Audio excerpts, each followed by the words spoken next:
আসসালামু আলাইকুম। আজ দেখাবো জালালি কবুতরের জোড়া এবং তার বাচ্চা কেমন হয়েছে সেটা দেখাবো। দেখুন জালালি কবুতর, এটা হচ্ছে নরা।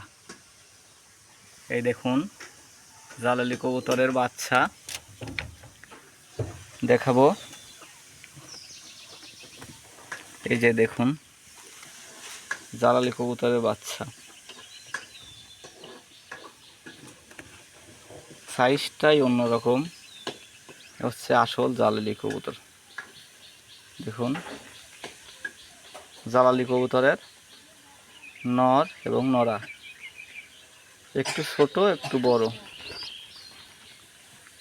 দেখছো,